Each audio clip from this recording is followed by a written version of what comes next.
Assalamualaikum warahmatullahi wabarakatuh. Selamat datang di channel gue, Milda Kurnia, dalam segmen My Own Story. Seperti janji gue sebelumnya di video ini, gue akan menceritakan beberapa interaksi yang gue dapat ketika makhluk astral ini menceritakan kisah masa lalunya. Sebelumnya gue disclaimer dulu bahwa gue bukan orang indigo. Gue cuma merasa gue punya tingkat kesensitifan yang gue nggak tahu nih seberapa dalam atau sejauh mana ya, karena gue nggak mau mencoba mengulik juga terhadap hal-hal gaib atau makhluk astral yang kayak gitu-gitulah pokoknya. Dan gue nggak meminta kalian untuk percaya cerita gue sepenuhnya. Gue cuma mau sharing apa yang gue dapat, apa yang gue alami untuk diary berjalan gue aja, dan untuk memenuhi asupan horor kalian juga. Jadi untuk kalian yang nggak relate sama cerita ini ke depannya, silahkan di skip dari sekarang. Tapi kalau untuk kalian yang suka nih cerita-cerita horor atau yang berbau spiritual, gue akan menceritakan di My Own Story ini. Jadi silahkan disimak sampai videonya habis. Gue juga nggak lupa bilang kalau misalnya kalian ada yang punya kisah pengalaman mistis dan ingin share di channel gue ini, silahkan DM gue aja di IG @mildakurnia12. So, ini dia cerita tentang seseorang yang dijatuhi hukuman adat di salah satu kampung pada zaman dahulu, dan ini dia ceritanya. Gue dapat cerita ini berawal dari alam bawah sadar gue atau ketika gue tidur ya. Katakanlah mimpi kalau orang awam bilang. Tapi balik lagi, bagi gue mengklaim ini sebagai bukan mimpi. Karena apa? Karena pertama, ada wajah-wajah yang gue nggak kenal di dalam mimpi gue atau di dalam cerita yang gue dapat ketika gue tidur. Dan kedua, scan-scan atau gambaran-gambaran yang muncul tentang suatu cerita, jalan cerita itu nggak random guys. Jadi biasanya kan kalau kita mimpi, kadang kita mimpi kok begini, kadang begini, pas bangun, nggak masuk akal banget gue mimpi kayak gini gitu. Tapi ini nggak. Ini gue dikasih gambaran yang memang relate sepanjang cerita gitu. Dari awal sampai akhir itu ceritanya ngalur dan nggak ada hal yang macam-macam juga. Tapi ya gue kayak ditunjukin, gue dikasih cerita aja gitu. Seperti kisah sinden yang sebelumnya gue pernah ceritain. Itu sama persis kayak gitu. Jadi gue istilah kata gue dibawa ke satu dimensi dimana gue tuh seperti menonton film layar lebar gitu. Nah, kemudian ketika kita bangun nih, gue mau mengulang-ulang ceritanya lagi tuh dapet gitu, bisa. Biasanya kan kalau kita mimpi kadang suka lupa atau apa, tapi ini enggak. Gue bisa ceritain berulang kali. Bahkan ini juga pernah gue ceritain di Diary Neng Sherly, salah satu YouTube horor. Di video-video lama gue cerita tentang Lia. Ya, jadi namanya ini Lia, dan gue dapet nama ini ketika di akhir cerita. Jadi awal cerita ini gue digambarkan gitu ya, gue dikasih gambaran ada salah satu keluarga yang menurut gue cukup harmonis. Di sini ada 4 orang anggota keluarga, 1 wanita dan pasangannya, suaminya. Kalau gue bisa kasih ciri-ciri, itu bisa banget. Karena gue dapetnya dan gue ngelihatnya jelas banget. Si wanita ini punya paras yang cantik. Rambutnya panjang, hidungnya mancung, bibirnya mungil, kecil, kulitnya putih. Dan dia punya suami dengan badan yang tegap. Kulitnya sawo matang, atau ya gelap gitulah tapi sawo matang. Badannya tegap, kayak badan-badan TNI atau tentara gitu, pokoknya tegap, dan potongan rambut suaminya juga agak ada cepaknya gitu ya. Dan dia punya anak remaja nih, ada 2. Anak pertama ini cewek, dan anak keduanya ini laki-laki. Itu semuanya masih remaja, sekitar umur belasan tahun ya, 18 tahun atau 15 tahun untuk adiknya, kurang lebih ya. Ini digambarkan satu keluarga ini hidup harmonis sampai satu ketika mereka menghadiri acara yang menurut gua itu salah satu acara yang mewah Di situ gue diperlihatkan bagaimana mereka naik ke mobil gitu ya, kijang kapsul warna abu-abu, kalau nggak salah warna abu-abu, kijang kapsul. Di zaman itu setnya tuh bener-bener vibesnya zaman dulu banget, dimana orang yang punya kijang kapsul ini tuh udah mewah banget gitu, udah mewah banget, udah pasti orang punya, udah pasti orang berada. Nah, mereka pergi ke salah satu acara dengan memakai gaun pesta. Si ceweknya pakai gaun yang dimana ada apa ya, desain balon gitu di sini. Jadi kayak di lengannya ini, di bawah sikutnya ini kayak mengembang. Nanti gue akan share, mungkin gue akan cari di Google sebagai ilustrasi. Kemudian dia v-neck gitu, gaunnya warna biru dongker. Kemudian si suaminya ini pakai tuxedo. Anak-anaknya biasa gitu ya, pakai pakaian yang untuk ke pesta pada umumnya. Dan di pesta ini mereka standing party, dimana di situ ada meja-meja bulat sebagai meja minuman atau makanan, meja bulat, tapi mereka standing party gitu guys, standing party. Dan untuk tamu-tamunya juga kebanyakan tuh pada pakai gaunnya yang kayak gitu, gaun-gaun yang apa ya, lengan balon ya kalau gue bilang ya, lengan balon tapi di lehernya tuh v-neck gitu, bentuk V, terus pakai kalung. Mereka sanggul, semua sanggulan, pokoknya ada yang pakai gaun putih atau banyak lah warna-warnanya. Tapi rata-rata untuk prianya itu memakai tuxedo. Berhenti ya Allah. Oke. Nah, di dalam satu set acara atau pesta ini mereka tuh meminum minuman yang gua rasa itu anggur ya, karena di gelas yang apa namanya, pegangannya kecil gitu, panjang, terus ada sedikit minuman anggur. Mereka nenggaknya juga pelan-pelan. Itu sumpah itu klasik banget sih, itu klasik banget. Nah, setelah berbincang-bincang, bercakap-cakap, sampai akhirnya nih mereka pulang naik mobil yang itu lagi. Dan di perjalanan pulang ini ada hal yang aneh, dimana si wanita ini itu tuh kayak selalu yang gelisah, ketawa-ketawa nggak jelas, terus memperagakan sesuatu hal yang aneh. Misal kayak dia nih gesek-gesekin tangannya gitu, gesek-gesekin tangannya kayak gini, terus ketawa, gelisah, nggak jelas, nahan gitu. Nah, si suami yang melihat tingkah dia ini tuh mikirnya, oh ini mungkin mabuk kali ya gitu. Jadi dia kayak masih biasa aja gitu ekspresinya. Sedangkan si anaknya ini nih ngeh. Jadi si anaknya ini yang cowok, yang paling kecil tuh, remaja paling kecil, dia bilang ke kakaknya, kenapa ya kak, kok ibu kayak gitu gitu. Sambil dia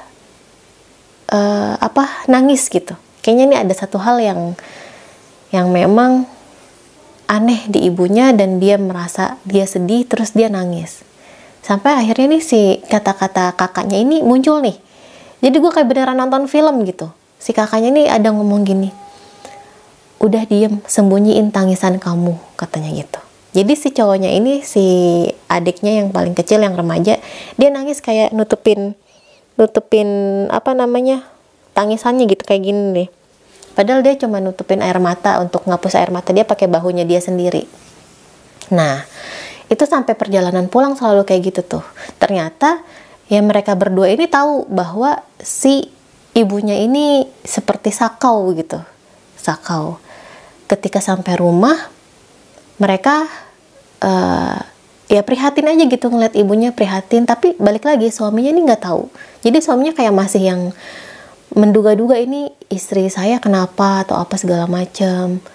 Karena ketika sampai rumah ini tingkah lakunya tuh makin aneh. Dia loncat-loncat ke kursi si wanita ini sambil ketawa-ketawa. Terus dia juga teriak-teriak nggak jelas. Terus ditanya nih sama suaminya. Ini keluar lagi guys, dialog dari suaminya ini bener-bener kayak nonton film, gue bilang. Suaminya nih ngomong, kamu tuh kenapa sih? Gitu. Kamu tuh kenapa? Ada apa? Tapi untuk menanggapi pertanyaan-pertanyaan suaminya itu, si wanita ini nggak respon dengan jawaban yang normal pada umumnya. Jadi dia kayak ketawa-ketawa, masih yang loncat-loncat, kadang nangis, sampai ditampar sama si suaminya untuk dia sadar gitu ya. Tapi tetap aja kayak gitu. Nah, karena si anak ini tahu, mereka berdua ini tahu ibunya kenapa, si ayahnya nih nanya, kalian tahu nggak ibu kalian ini kenapa? Katanya gitu. Di situ si anak ini cuma yang ngeliatin, terus si kakaknya bilang ke bapaknya, ibu sakau pak, gitu. Ibu sakau. Merinding gua. Nah, balik lagi. Awalnya ayahnya ini nggak percaya nih ya, nggak percaya. Tapi lama-lama dilihat-lihat ciri-cirinya ternyata benar. Akhirnya dia nih menyembunyikan kesakauan istrinya ini dari tetangga-tetangga sekitar. Karena kan mereka ribut gaduh tuh.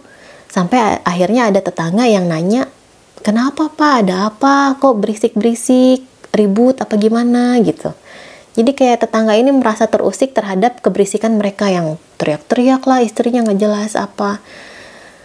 Nah, ketika tetangga bertanya, ini istrinya diumpetin di kamar guys. Jadi si bapaknya ini kayak masih yang, oh nggak kok, nggak apa-apa, biasalah urusan rumah tangga gitu. Maaf ya kalau berisik, makasih ya gitu tegurannya atau apa.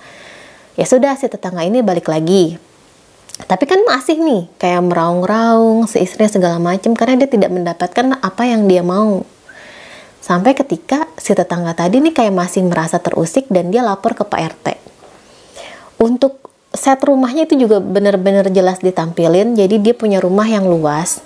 Jadi antara pintu rumah sama pagarnya dia ini kurang lebih ada kali ya 10 meter. Itu luas banget.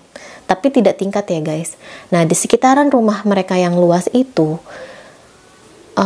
di samping-sampingnya itu masih banyak rumah penduduk yang, mohon maaf, yang masih dibuat dari balok, atau yang masih bentuk jerami, atau yang dindingnya dinding anyaman bambu, itu masih banyak banget. Tapi memang nggak yang damping-dampingan, jadi kayak masih ada jaraknya gitu.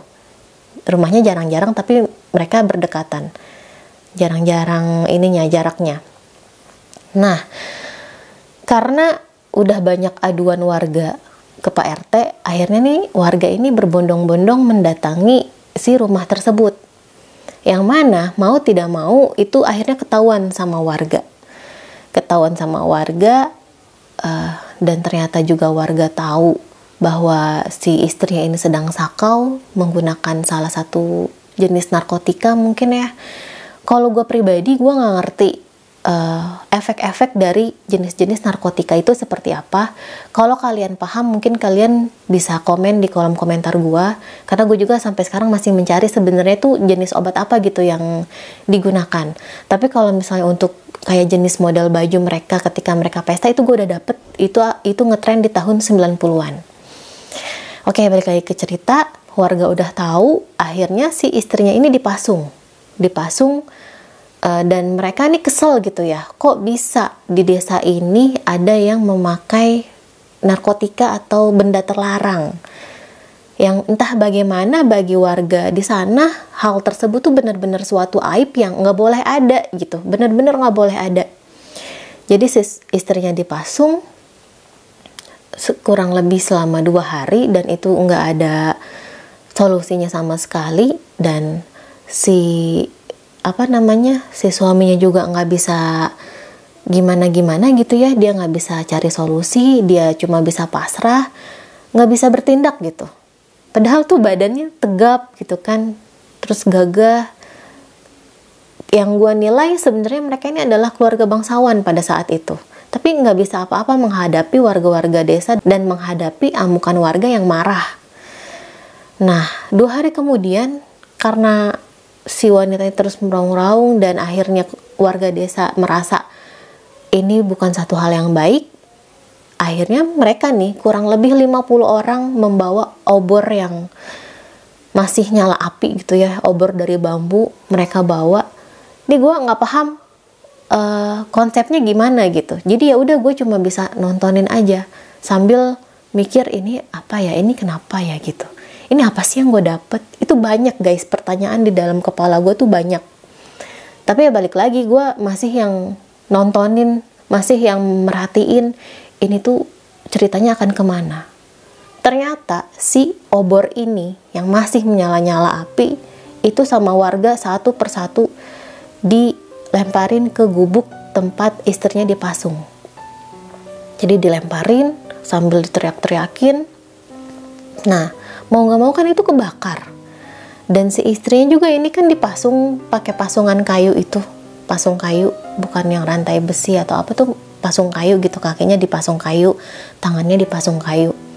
Karena kebakar, si balok pasungannya ini tuh kan ikut kebakar juga, rapuh.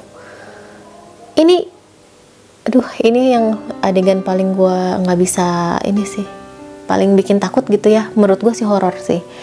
Akhirnya si istrinya dalam kondisi setengah kebakar itu keluar guys. Dia pakai baju daster putih, terus setengahnya udah kebakar, rambutnya juga udah kebakar, kulitnya juga setengahnya udah kebakar. Gimana sih, kayak meleleh gitu, kulitnya tuh meleleh, tapi dia masih belum nampakin mukanya dia. Jadi ketika dia udah keluar gitu dari gubuk yang udah kebakar parah, dia keluar, dia teriak tolong, tolong, tolong, kayak gitu. Nah, jadi si cewek ini tuh dalam kondisi terbakar, dia minta tolong, dia lari ke kerumunan warga, dimana di situ dia langsung narik salah satu ibu-ibu. Dia sanggulan, si ibu-ibunya ini dikuncir gitu ya, dia pakai baju kaos sama celana bahan. Karena di badannya penuh api, jadi ke si ibu ini nyamber juga gitu. Akhirnya si ibu-ibu ini juga minta tolong juga gitu, Pak tolong, Pak tolongin, saya kena katanya gitu. Nah, gua yang nonton juga histeris sama, gue juga teriak, gue bilang berhenti, gue bilang gitu, berhenti. Itu gue bener-bener teriak berhenti, karena gue nggak tahu nih namanya dia siapa. Tiba-tiba aja kebesit, gue teriak Lia berhenti, gue bilang. Itu baru tuh di situ dia nengok ke gue dengan ya Allah, muka yang udah gosong, rambut juga yang udah kemakan api, bener-bener ya Allah, gimana sih, kayak gimana ya, kayak orang kebakar gosong semua tapi masih bisa jalan gitu. Sumpah itu serem banget. Gue teriakin kayak gitu, teriak namanya sampai akhirnya dia nengok ke gue. Di situ tuh gue udah yang apa ya, mau dibilang pingsan tapi gue dalam kondisi tidur, mau dibilang shock ya parah shock banget. Sampai akhirnya yang terjadi di badan gue saat itu adalah gue kejang-kejang. Tangan gue nih, jadi gue tidur, tangan gue di samping tuh udah begini nih, di samping pinggang gitu begini. Gue begini, gue kejang-kejang, air mata gue keluar, terus gue teriak, tolong, tolong, tolong, kayak gitu. Yang kaget siapa? Suami gue. Karena dia panik ngelihat gue kayak gitu tidurnya, kok perasaan tadi nih anak tidur gitu, pikir suami gue ya. Tapi kok ini dia malah kayak gini, kejang gitu kan, terus tangannya ngepel gini, minta tolong, tolong. Akhirnya dia panik, suami gue panik, bangunin gue, bangun, istighfar, bangun. Itu ketika gue melek mata, mulut gue nih masih yang teriak minta tolong gitu, tolong, tolong, tolong, kayak gitu aja tuh. Sedangkan gue sadar nih, itu yang ngomong bukan gue. Jadi kayak apa ya, istilah kata kayak semi kerasukan. Jadi sebenarnya gue nggak teriak seperti itu, gue nggak merasa gue teriak seperti itu, tapi entah kenapa mulut gue nih keluar sendiri, ngomong sendiri, teriak minta tolong. Jadi gue simpulkan yang sebenarnya minta tolong itu adalah si Lia ini gitu. Nah, ketika bangun, balik lagi ya, kondisi fisik pasti udah capek, gue udah keringetan parah, dan gue masih inget detail ceritanya sampai saat ini. Gue cerita ke kalian, ya kalian bisa cek lah cerita gue di Diary Nextly sama yang sekarang tuh pasti make sense gitu, nggak ada yang berubah, karena gue masih inget detail ceritanya. awal-awal gue dapetin hal itu, gue cerita ke orang-orang tuh badan gue panas, bener-bener panas kayak kebakar, bener-bener panas sampai yang kulit, kaki, kuping, semualah panas. Nah, gue cerita ke teman gue lagi yang gue bilang paham, karena gimana ya, susah guys punya circle yang paham hal gaib tuh ya, susah ya. Jadi ya udah gue curhat lagi tuh ke teman-teman gue yang gue rasa mereka lebih paham gaib dibanding gue.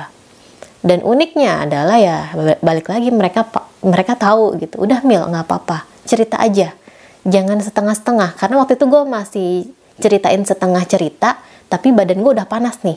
Jadi gue nahan untuk udahlah nggak usah cerita. Tapi temen-temen gue udah nggak apa-apa Mil, ceritain aja, ceritain terus. Nah setelah cerita badan gue panas kan tuh. Gue akhirnya dibikinin air. Metode mereka pakai garam gitu sedikit, dibacain doa-doa, gue disuruh minum. Terus dari cerita itu kan gue belum nyebutin nih ciri-ciri ceweknya seperti apa. Mereka tuh ini sendiri, nebak sendiri gitu. Ceweknya sebenarnya cantik Mel, katanya gitu. Kulitnya putih kan, hidungnya mancung, mungil, bibirnya juga tipis. Ih bener-bener gue bilang. Itu tebakan mereka tuh bisa spesifik itu gitu. Gue-nya amazing sendiri, kok bisa gitu ya. Mereka tahu sedetail itu ciri-cirinya. Terus rambutnya panjang kan, kata dia. Tapi di sini yang paling bikin gue panik atau bikin gue kaget lagi, ternyata di sini mereka membaca bahwa sebenarnya si cewek ini, si Lia ini, ketika dia sedang sakau itu dia dalam keadaan hamil. Jadi ketika dia minta tolong itu sebenarnya gue lagi hamil gitu, tapi karena dia dalam pengaruh narkotika atau obat-obatan, jadi dia nggak bisa ngomong dengan benar. Di situ gue lemes lagi, terus ya mau gimana, sedih lah. Gue di situ berpikir kok ada ya hukuman adat yang parah seperti itu. Jujur gue nggak hidup di zaman itu, tapi mungkin kalau kalian tahu tentang hukum adat di zaman dahulu, apakah seperti itu atau tidak, silahkan komen di kolom komentar. Karena terkadang nih gue juga kayak masih nyari tahu kebenarannya, bener nggak sih di zaman dulu tuh kayak gitu, bener nggak sih kayak gitu guys. Nah sampai akhirnya gue cuma kasih doa aja gitu, kayak misal nih Lia binti Fulan atau siapa, gue kasih Al-Fatihah biar ya tenang lah gitu, dia nggak mikirin masa lalunya lagi atau apa. Tapi ya sudah, dari situ gue nggak yang di teror atau yang dimunculin sosoknya gitu tuh enggak. Kalau kayak gini tuh nyeritain ya, sumpah sih merinding banget, parah. Dan gue dapet cerita ini tuh nggak sekali dua kali guys. Jadi kedepannya gue dapet lagi cerita dari yang sosok-sosok lain lah, dan ceritanya ini beda-beda. Sempet gue kayak pengen bikin buku, tapi gue bukan penulis handal gitu ya. Jadi ya udahlah gue sharing aja gitu di sini. Dan karena memang nggak cukup juga durasinya, jadi ya balik lagi gue akan ceritain ke next episode di My Own Story. Ya itu dia cerita tentang Lia. Dan jujur gue nyeritain kayak gini merinding parah, karena set gue syuting juga ini gelap semua biar vibes horornya dapet.